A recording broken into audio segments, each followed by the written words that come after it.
नाज़रीन, सबसे पहले लखनऊ से एक बड़ी खबर है। लखनऊ के घंटाघर पर यूपी पुलिस ने कार्रवाई करते हुए गिरफ्तारियां की हैं। कुल कितनी गिरफ्तारियां हुई हैं इस बारे में अभी पूरी जानकारी नहीं मिल पाई है। लखनऊ के घंटाघर पर काफी बड़ी तादाद में खवातीन पिछले करीब एक हफ्ते से दिन रात सीएए, एनआरसी और एनपीआर की मुखालफत कर रही हैं। पुलिस ने आज कार्रवाई करते हुए समाजवादी पार्टी की लीडर पूजा शुक्ला को भी गिरफ्तार कर लिया है। साथ ही कई और दूसरी खवातीन को भी पुलिस ने गिरफ्तार कर लिया है। साथ ही वहां बड़ी तादाद में रैपिड एक्शन फोर्स की टीमें भी तैनात कर दी गई है। मुल्क भर में जिस तरह से सीएए, एनआरसी और एनपीआर की मुखालफत में धरने और रैलियां हो रही हैं, दिल्ली में जिस तरह पिछले करीब 40 दिनों से शाहीन बाग में खवातीन धरने पर बैठी हुई हैं, उसी तर्ज पर लखनऊ के घंटाघर में भी बड़ी तादाद में खवातीन लगातार एहतजाज कर रही हैं। एहतजाजी खवातीन को कई समाजी तंजीमों का भी साथ मिल रहा है। 2 रोज कबल ही वहां कई शायरों ने पहुंचकर अपने कलाम के जरिए एहतजाजी खवातीन से यकजहती का इजहार किया था, उनके इस इक़दाम को सराहा था। वहीं दूसरी तरफ यूपी के वज़ीर आला आदित्यनाथ ने खवातीन एहतजाजियों के ताल्लुक से ऐसा बयान दिया था जिस पर कई सवाल भी उठ रहे हैं। और अब आज ये खबर है कि यूपी पुलिस ने घंटाघर पर कई खवातीन और वहां मौजूद मर्द वॉलंटियर्स को भी गिरफ्तार कर लिया है। है कि उसे मारते हुए ले गए उन लड़कों को, उन बच्चों को, इनसे भी बदतमीजी करी है। हाँ, महिलाओं को हिरासत में लिया है, पूजा शुक्ला को। जब पूजा शुक्ला बचाने गई उन लड़कों को कि वो हमारे वॉलंटियर है, हमारे मददगार है, उनको क्यों ले जा रहे, तो उनको भी बोला इसको भी ठूस, इसको भी ठूस, चल इसको भी ठूस। तो यहाँ हर समुदाय की महिलाएं हैं, हिंदू, मुस्लिम, सिख, ईसाई, सब हमारे साथ हैं। अब हम पूरे हिंदुस्तान से, पूरे इंडिया से, अपने हिंदू भाइयों से, अपने मुस्लिम, सिख, ईसाई तमाम भाइयों से कहना चाहते हैं, हम महिलाओं की हिफाजत करें, इस सरकार से महिलाओं की हिफाजत करें। बहुत बदनामी हो रही, बहुत बेइज्जती हो रही है हमारी। हमारे साथ ऋषभ मणि त्रिपाठी हमारे नुमाइंदे इस वक्त जुड़ चुके हैं। ऋषभ, आपसे जानना चाहेंगे, जिस तरह से अब पूरे मुल्क में खवातीन जो है एहतजाजी धरने पर बैठी हुई है, पर यूपी इंतजामिया जिस तरह से कार्रवाई कर रहे हैं उस पर कई सवाल निशान खड़े होते हैं। और आज जिस तरह से खवातीन को हिरासत में ले लिया गया है, कई वॉलंटियर्स को भी जो है गिरफ्तार कर लिया गया है, किस तरह की कार्रवाई है ये, किस तरह से क्रश करना चाहते हैं इस मूवमेंट को? मुझको देखिए, बीते कई दिनों से लगातार पुलिस इस प्रदर्शन को लेकर मुकदमे दर्ज कर रही है। अब उन्हीं मुकदमों में जिनका नाम है, चाहे वो महिलाएं हो या पुरुष हो, उन्हीं की गिरफ्तारियां शुरू कर रही हैं। क्योंकि प्रदर्शन बीते 10 दिन से चल रहा है। तो आज कुछ लोग प्रदर्शन में शामिल हुए थे जिनके खिलाफ मुकदमा पहले से ही दर्ज था, उन लोगों को आज पुलिस ने गिरफ्तार किया है। उसमें 3 महिलाएं भी हैं जिनको अरेस्ट किया था, कुछ पुरुष भी हैं। हालांकि पुलिस का ये कहना है कि इन्होंने धारा 144 का उल्लंघन किया है, कानून हाथ में लिया, कुछ और धाराएं भी लगाई जिनमें गिरफ्तारी हुई है। लिहाजा पुलिस की इस कार्रवाई से वहां पर काफी आक्रोश है, काफी गुस्सा है लोगों का। लेकिन किसी भी कीमत पे वो इस प्रदर्शन को, इस धरने को से रोकने वाला नहीं लगता है उनका एटीट्यूड, और अभी भी उनका धरना जारी है। बिल्कुल, धरना जो है लगातार जारी है, किसी भी कीमत पर रुकने की जो है रुकने को नहीं मान रहे हैं। लेकिन जिस तरह से चाहे समाजी जो तंजीमें हैं उनसे जुड़े जो खवातीन हैं या फिर सियासी जो लीडर्स हैं वो भी इसमें शामिल थे, समाजवादी पार्टी के लीडर को भी गिरफ्तार कर लिया गया है, उसको किस तरह से देखते हैं? देखिए, एक समाजवादी पार्टी की यूथ विंग से जुड़ी हुई पूजा शुक्ला है जिनके खिलाफ मुकदमा इसमें कायम था, उसको पुलिस ने अरेस्ट किया है। ये बात बिल्कुल सही है कि कुछ पॉलिटिकल पार्टीज का इसको सपोर्ट मिल रहा है, उनसे पॉलिटिकल पार्टी से जुड़े हुए लोग गाय बगाए वहां पर आते रहते हैं। इसी क्रम में वहां पर ये पूजा शुक्ला की गिरफ्तारी हुई है। और कुछ और लोग हैं जो समाजवादी पार्टी से ताल्लुक रखते हैं, उनके ऑफिस बेरर भले ना हो लेकिन पार्टी से जुड़े हुए लोग हैं, उनकी भी गिरफ्तारियां हुई है। मनोज, ऋषभ, पहले भी जिस तरह से जो सीएए और एनआरसी एनपीआर के खिलाफ एहतजाज हुए थे उस पर जिस तरह से यूपी हुकूमत ने जिस तरह के कदम उठाए थे उनको वैसे ही काफ़ी क्रिटिसाइज किया जा रहा है, उन पर वैसे ही कितने सवाल उठ रहे हैं। अब जो खवातीन पर इस तरह की गिरफ्तारियां हो रही है तो मज़ीद जो है एक तरह से जो है और ज़्यादा उनको जो है गुस्सा दिलाने की कोशिश हो रही है, क्योंकि इन कदमों से वो पीछे तो नहीं हट रहे हैं लेकिन और भी ज़्यादा गुस्सा जो है इंतजामिया के खिलाफ बढ़ता जा रहा है। जी बिल्कुल मनोज, आपने सही कहा है कि यहाँ पर जो मुकदमे दर्ज करने का दौर है, गिरफ्तारियों का दौर है, ये चल रहा है। 19 दिसंबर को जब यहाँ पर सीए के खिलाफ प्रदर्शन हुआ था, वो हिंसक प्रदर्शन था, उसमें कुछ लोगों की गिरफ्तारियां हुई थी। फिर उसके बाद उनको वसूली का नोटिस भी भेजा गया था और जो कुछ आरोपी फरार हुए तो उनके घर पे भी दबिशें जारी थी। तो उसके बाद से ही तमाम ऐसे लोग थे जिनमें आक्रोश था पुलिस की कार्रवाई के खिलाफ। अब ये जो धरना चल रहा है ये फिलहाल शांतिपूर्ण चल रहा है। अभी तक कोई ऐसी वाकया सामने नहीं आया जिसमें किसी ने कोई तोड़फोड़ या कोई हिंसक प्रदर्शन हुआ। हालांकि पुलिस का यही कहना है क्योंकि शहर में धारा 144 लगी हुई है, इस वक्त धरना प्रदर्शन सब कुछ रोक लगी हुई है, इसके बावजूद लोग धरना कर रहे हैं, लोग वहां पे इकट्ठा हो रहे हैं। इसलिए सबसे पहली धारा उसमें जो है वो 188 धारा 144 के उल्लंघन की होती है, उसके तहत उसमें मुकदमा दर्ज किया जा रहा है। सरकारी काम में बाधा डालने की धाराओं में मुकदमा दर्ज किया जा रहा है, ट्रैफिक जाम करने की धाराओं में मुकदमे दर्ज किए जा रहे हैं। तो कुछ ऐसी धाराएं हैं जो पब्लिक ऑर्डर को डिस्टर्ब करती हैं, ऐसी धाराएं लगाई जा रही हैं इन मुकदमों में और कुछ आरोपी को गिरफ्तार भी किया जा रहा है। तो जाहिर सी बात है पुलिस के इस एक्ट से नाराजगी भी है। ऋषभ, जिस तरह से और बयान देते हैं सीएम आदित्यनाथ, उनका कहना है कि औरतें जो है उनको बाहर निकाला जा रहा है, एहतजाज धरने पर बिठाया जा रहा है और मर्द जो है वो घर पर आराम से बैठे हुए हैं। तो एक तरह से ये जो खवातीन धरने पर बैठी हुई इनके कुछ मुतालबे हैं, ये उनके इस मुतालबे की इंसल्ट नहीं है क्योंकि वो समझते हैं कि ये तो खुद से उनकी कोई आवाज़ नहीं हो सकती है, उनको भेजा गया है। तो एक तरह से जो ये खवातीन है जो मुतालबे करिए कब से धरने पर बैठी हुई है, उनके मुतालबे का इंसल्ट करना नहीं हुआ, उनको कमतर समझना नहीं हुआ कि ये तो खुद से कुछ कर ही नहीं सकती है। तो देखिए ये पिछले 10 दिन से धरना चल रहा है। अब ये बात बिल्कुल सही है कि पॉलिटिकल लोगों के तमाम ऐसे बयान आते हैं जो कुछ लोगों को नागवार गुजरते हैं। कोई पॉलिटिकल बयान इस तरह का आता है कि पुरुष घर में और महिलाओं को आगे कर रहे हैं। तो जाहिर सी बात है जो लोग धरने पर बैठे हैं उनको जरूर बुरा लगेगा, उनको बुरा लग रहा है और शायद यही वजह है कि वो धरना कंटिन्यू चल रहा है। तो पॉलिटिकल उसका सोल्यूशन निकाला जाता, लेकिन उससे पहले बीच में पुलिस की भी कार्रवाई हो रही है, मुकदमे दर्ज किए जा रहे हैं और गिरफ्तारियां हो रही हैं। तो उसका असर जाहिर सी बात पड़ रहा है। लेकिन जो धरना दे रहे हैं जो लोग महिलाएं हैं वहां पे उनके किसी जोश या जुनून में कमी फिलहाल नहीं दिखाई दे रही है। मनोजा, बिल्कुल ऋषभ, बेहद शुक्रिया आपका। नाजरीन, आपको एक बार सुनाते हैं कि धरने पर बैठी खवातीन का इस पूरे मामले को लेकर क्या कुछ कहना है। कि वो उसे मारते हुए ले गए, उन लड़कों को, उन बच्चों को। इनसे भी बदतमीजी करी है। हाँ, महिलाओं को हिरासत में लिया है, पूजा शुक्ला को। जब पूजा शुक्ला बचाने गई उन लड़कों को कि वो हमारे वॉलंटियर है, हमारे मददगार है, उनको क्यों ले जा रहे हैं, तो उनको भी बोला इसको भी ठूस, इसको भी ठूस, चल इसको भी ठूस। तो यहाँ हर समुदाय की महिलाएं हैं, हिंदू, मुस्लिम, सिख, ईसाई, सब हमारे साथ हैं। अब हम पूरे हिंदुस्तान से, पूरे इंडिया से, अपने हिंदू भाइयों से, अपने मुस्लिम, सिख, ईसाई तमाम भाइयों से कहना चाहते हैं हम महिलाओं की हिफाजत करें, इस सरकार से महिलाओं की हिफाजत करें। बहुत बदनामी हो रही, बहुत बेइज्जती हो रही है। बिहार में एनआरसी और एनपीआर के खिलाफ एहतजाज करते हुए इंसानी जंजीर बनाई है। लेफ्ट और उसकी हिमायती पार्टियों के जरिए इंसानी जंजीर बनाई गई है। पटना के बुधा पार्क से गांधी मैदान तक ये चेन बनाई गई है। एनआरसी के खिलाफ बनाई जाने वाली इस इंसानी जंजीर में बड़ी तादाद में लोग शिरकत कर रहे हैं। नागरिक संशोधन कानून को लेकर ये जो मानव श्रृंखला बना है ये विरोध में बना है और आप देखिए ये लेफ्ट का मानव श्रृंखला है जो पटना के बुद्ध पार्क से लेकर पटना के गांधी मैदान तक ये मानव श्रृंखला जाता है।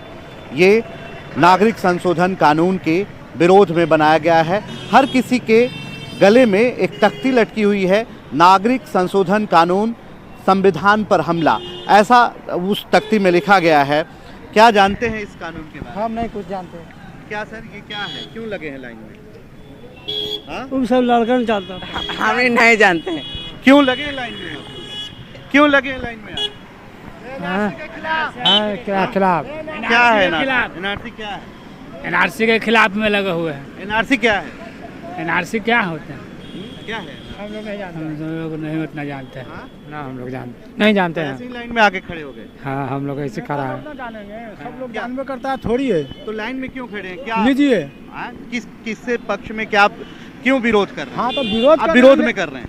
वो तो नेता लोग ने बात है। क्यों कर रहे हैं? हाँ, एनआरसी के खिलाफ। क्या एनआरसी है बता दीजिए। आगे पूछे ना, ढेर सा आदमी है, सब पूछे। आप थोड़ा बता दीजिए, आप क्यों खिलाफ है? गरीब लोग के जमीन देने के लिए वादा किए थे, बहुत सा सारे चीज बोले थे, वो दे नहीं रहे हैं। अच्छा, गरीब आदमी के माने कि जो जमीन पर बसे हुए हैं वो खार फेंक रहा है सरकार। अच्छा। जो जमीन गरीब आदमी जमीन का कागज जो है, जो हम लोग बरसों से रह रहे हैं और जमीन के कागज नहीं दे रहे हैं सरकार। तो हम लोग जहाँ बसे हुए वहाँ रहेंगे ना, हम लोग को वहाँ पुलिस प्रशासन के साथ हम लोग के घर उजाड़ दिया जा रहा है, भगा जा रहा है। कौन हटा रहे हैं? ये नीतीश कुमार मुख्यमंत्री और मोदी सरकार का ही आदमी ये है। लोग हटा रहे हैं। हाँ, ये लोग हटा रहे हैं। इसीलिए हम लोग मालो श्रृंखला निकाले हैं। एनआरसी कहते हैं या नागरिक संशोधन कानून कहते हैं, क्या कहते हैं? हमको उतना अनपढ़ है भाई, कितना जानकारी से हम बोले। अच्छा, देखिए और लोगों से जान लेते हैं। गले में जो तख्ती लगाए हैं उनके जान लेते हैं। ये किस चीज़ की तख्ती लगाए हैं आप? किस चीज़ की तख्ती लगाए हैं? ARC के कानून के खिलाफ में। क्यों खिलाफ कर रहे हैं? वो खिलाफत क्यों कर रहे हैं? हाँ, कि जैसे केंद्र की सरकार जो कहता है कि हमने गरीबों के यहाँ जो अपना रहने के लिए ज़मीन नहीं है, इसके लिए हम लोग खिलाफ में तख्ती लगाए हैं। अच्छा, ANR खिलाफ NC। अच्छा, हाँ, और जैसे फिर आपने जो ये मानव श्रृंखला बनाया, क्यों बनाया?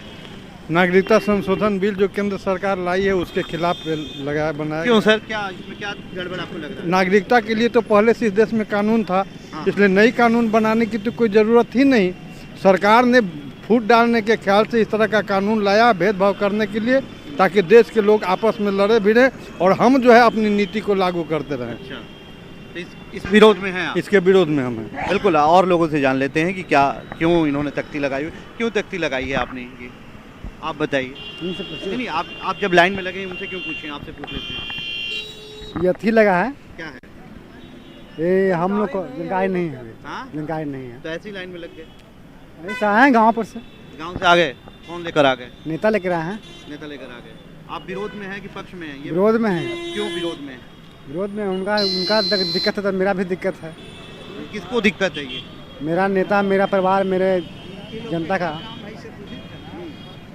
अच्छा, और क्या दिक्कत है? आए हैं। दिक्कत है। आप क्यों आए? मानव श्रृंखला का हम लोग विरोध में हैं। मानव श्रृंखला के विरोध में? हाँ, हम लोग रोकने के लिए हैं, नहीं मानव श्रृंखला आने देंगे। नहीं बनने देंगे मानव श्रृंखला? नहीं। लेकिन मानव श्रृंखला में तो आप खड़े हैं। खाने हम विरोध में हम लोग हैं। किसके विरोध में? मानव श्रृंखला के लिए, क्योंकि नहीं आने देंगे यहाँ। अच्छा, ये वाम दल के तरफ से मानव श्रृंखला बनाया गया है। काफ़ी लोगों को ये जानकारी नहीं है कि वो इस लाइन में क्यों खड़े हैं। काफ़ी लोगों को ये पता नहीं है कि एनआरसी क्या है, CAA क्या है। लेकिन वो इसलिए खड़े हैं क्योंकि नेताजी ने उन्हें नेताजी गांव से लेकर उनको यहाँ तक आए और उन्हें लाइन में खड़ा कर दिया। कंसन राहुल के साथ रिजम पांडे, न्यूज़ 18 पटना। CAA की हिमायत में गुलबर्गा में मेडिकल बरादरी के एक ग्रुप नेशनल मेडिकोस ऑर्गेनाइजेशन ने आज एहतजाजी मुजाहिरा किया।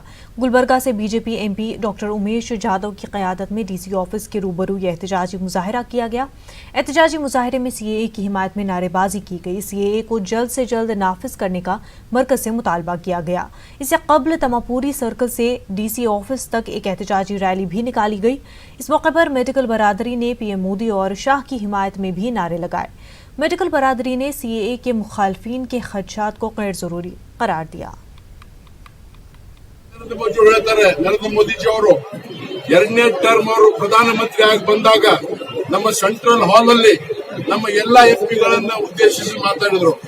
ಅವ್ರು ಹೇಳಿದ್ರು हमारा पहले टर्म में सबका साथ सबका विकास घोषणा था, लेकिन ये दूसरा टर्म में सबका साथ सबका विकास और सबका विश्वास। नरेंद्र मोदी जी CAA और NRC के खिलाफ यूनाइटेड मुस्लिम एक्शन कमेटी को जुम्मे को एक धचका लगा जब तेलंगाना हाई कोर्ट ने आज होने वाले एहतजाजी इजलास मुनक्किद करने के लिए कुछ शराइत रखे हैं। अगरचे मजलिस ने आधी रात को यौम जमहूरिया की तकरीबात को तारीखी चार मीनार से खिलवत ग्राउंड में मनाने के लिए अपना मकाम तब्दील किया, लेकिन पुराने शहर से ताल्लुक़ रखने वाले BJP के एक मकामी रहनुमा T महेंद्र ने तेलंगाना हाई कोर्ट में एक दरख्वास्त दायर की, जिसमें उसके इर्द गिर्द एहतजाज और जलसे की इजाज़त न देने पर जोर दिया गया। हाई कोर्ट ने 9 बजे तक एहतजाज को पूरा करने के वक्त पर पाबंदी आयद कर दी है। दरख्वास्त गुजार के वकील और सरकारी वकील के दलाइल सुनने पर जस्टिस T विनोद कुमार ने एहतजाजी जलसे के मुंतजमीन को हिदायत दी कि वो शाम 6 बजे से शाम 9 बजे तक खिलवत के मैदान में जलसा करे। हाईकोर्ट ने डायरेक्टर जनरल पुलिस तेलंगाना को हुक्म दिया है कि एहतजाज के पूरे इजलास की वीडियोग्राफ की जाए और एहतजाजी मीटिंग के दौरान अमन अमान की खिलाफ वर्जी हुई तो कार्रवाई करने का हुक्म दिया गया है।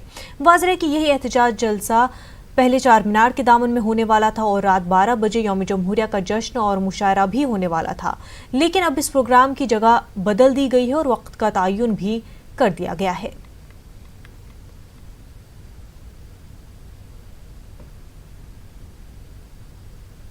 कोर्ट के जज साहब ने फैसला दिया है कि आज का जो प्रोग्राम होगा जिसमें हम जश्न यौम जमहूरिया और मुशायरे के तौर पर जिसको मनाया जा रहा है, हाई कोर्ट के जज साहब ने इंटरिम ऑर्डर दिया है कि इस प्रोग्राम की शुरुआत होगी 6 बजे और जो मुझे बताया गया है कि ये 9:15 बजे तक ख़त्म करना पड़ेगा। तो इसलिए मैं आप तमाम से अपील कर रहा हूँ, जो शहरियान हैदराबाद हैं, जो तेलंगाना की आवाम है, जो इस प्रोग्राम में शिरकत करना चाहते हैं, हाई कोर्ट के जो इंटरिम ऑर्डर्स हैं उसमें हमको ये प्रोग्राम 6 बजे से 9:15 बजे रात में ख़त्म करना पड़ेगा और हमको इस प्रोग्राम में झंडा लहराने का कोर्ट में इजाज़त नहीं मिली। जो भी कोर्ट का फैसला है, जैसा कि मैंने कहा था कि the court is supreme but not infallible, मगर कोर्ट का फैसला है, इसको हमको मानना पड़ेगा। आसाम के रियासी वजीर हेमंता बिस्वा शर्मा ने शाहीन बाग के मुंतजिम शर्जील इमाम के बयान पर मुल्क से गद्दारी का इल्ज़ाम लगाया है। आसाम हुकूमत ने नोटिस लेते हुए शर्जील इमाम के खिलाफ केस दर्ज करने का फैसला किया है। हेमंता बिस्वा का कहना है कि शर्जील इमाम ने आसाम के ताल्लुक से कहा था कि वो आसाम को मुल्क से अलग थलग करना चाहते हैं, इसीलिए आसाम हुकूमत ने उनके बयान का नोटिस लिया और हम उनके खिलाफ कानूनी कार्रवाई कराने की कोशिश करेंगे।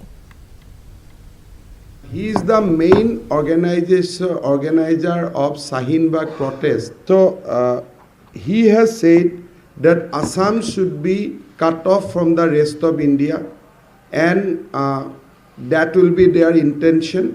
State government has taken cognizance of this seditious statement, and this statement is aimed to create law and order situation in the state of Assam. State government has decided to register a case against this particular individual, and we are going to pursue this case, and we are going to bring this person to law so that he can be punished in accordance with our law.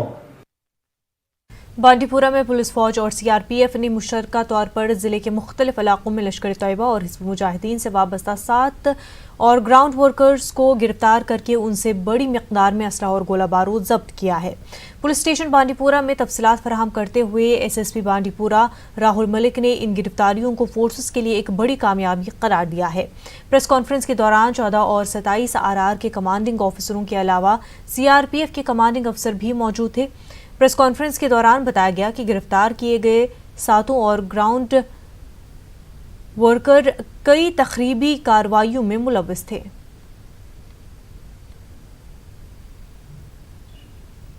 ये एक joint operation जो कि army, CRPF और police के द्वारा किया गया, इसमें हमने 7 OGWs जो हैं डिस्ट्रिक्ट बांडीपुरा के डिफरेंट इलाकों से पकड़े हैं और उनसे भारी मात्रा में हथियार, गोला बारूद और डिफरेंट इंक्रीमेटिंग मटेरियल हमने जो है रिकवर किया है।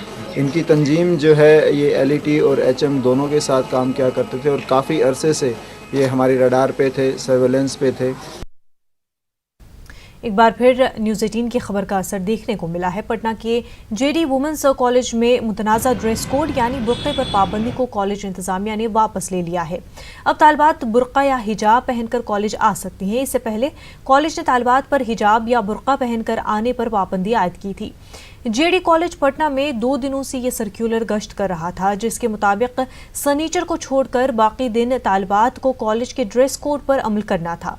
सर्कुलर के मुताबिक कॉलेज के अहाते और क्लासरूम में अगर कोई तालिबा बुर्क़ा या नकाब पहनकर आती है तो उन पर 250 रुपये जुर्माना आयद किया जाएगा, जिसे कॉलेज ने अब वापस ले लिया है।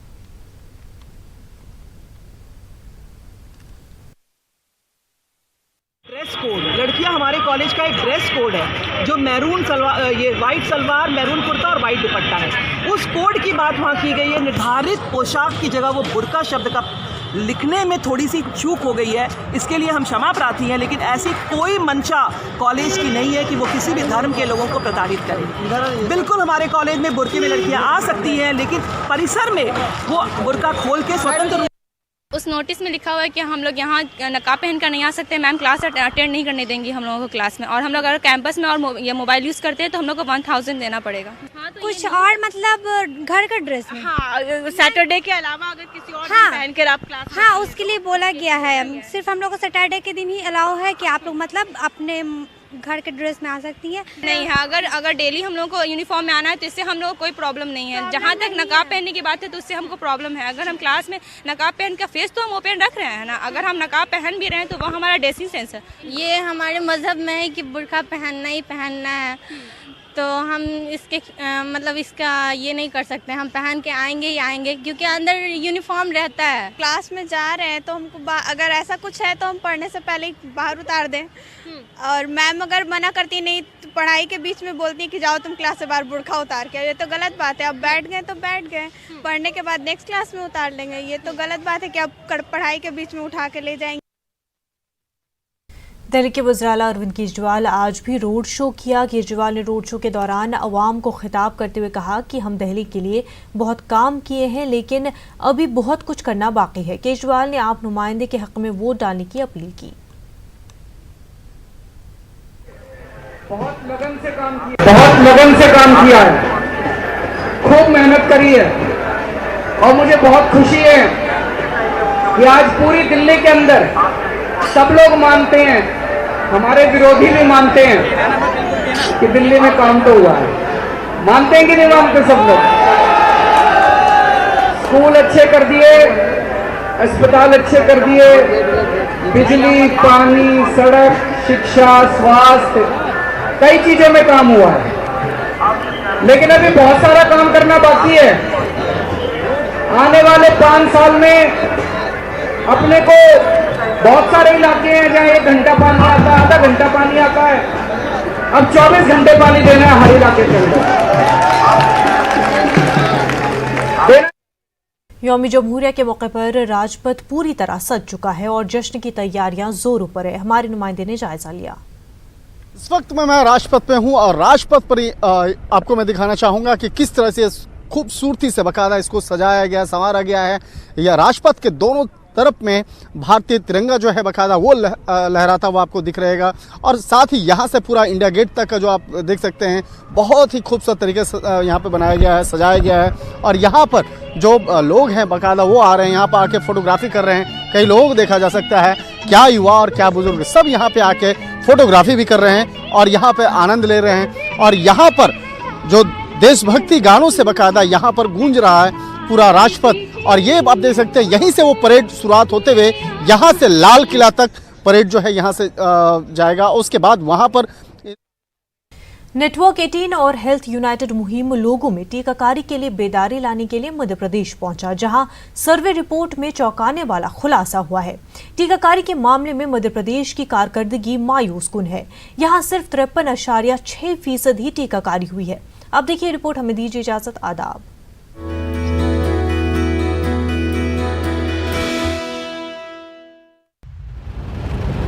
दक्षिण पश्चिम मानसून अपने पूरे उफान पर। मध्य प्रदेश स्थित राजगढ़ जिले की नदी खतरे के निशान से ऊपर। कौसर खान एक सहायक नर्स मिडवाइफ, जिन्हें ANM के रूप में जाना जाता है, ये देश की उन हजारों महिलाओं में शामिल हैं जो फ्रंटलाइन टीकाकरण हेल्थ वर्कर्स हैं। कौसर दूर दराज के गांव में टीकाकरण के लिए जाती हैं, लेकिन नदी पार नहीं कर पाती क्योंकि उसमें काफी खतरा है।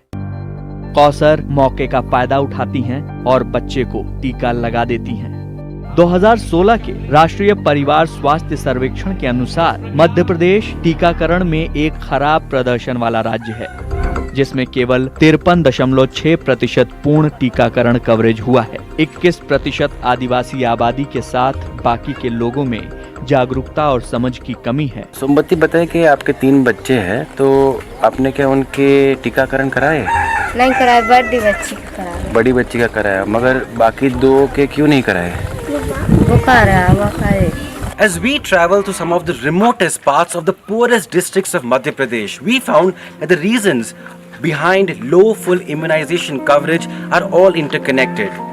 Poverty, extreme poverty in some cases, because of that there is migration, lack of information because of illiteracy and unfilled vacancies of frontline health workers. Sir मैं एक एनएम हूँ और मेरे पास टोटल 18 गांव हैं। ऐसे एरिया में ना एक एनएम की बस की बात नहीं है सर। यहाँ पर वाकई में एनएम होना चाहिए ताकि वो सभी गांव एक साथ देख सके। मध्य प्रदेश का आंतरिक आंकड़ा बताता है कि यहाँ पर अब पूर्ण टीकाकरण कवरेज 75% पार कर गया है, जो कि पहले के आंकड़ों के मुताबिक 22% ज्यादा है। We have increased 20,000 session sites. In those areas, हम पहुँचे उन तक जो न पहुँचे हम तक. That was the actually theme we adopted in the state.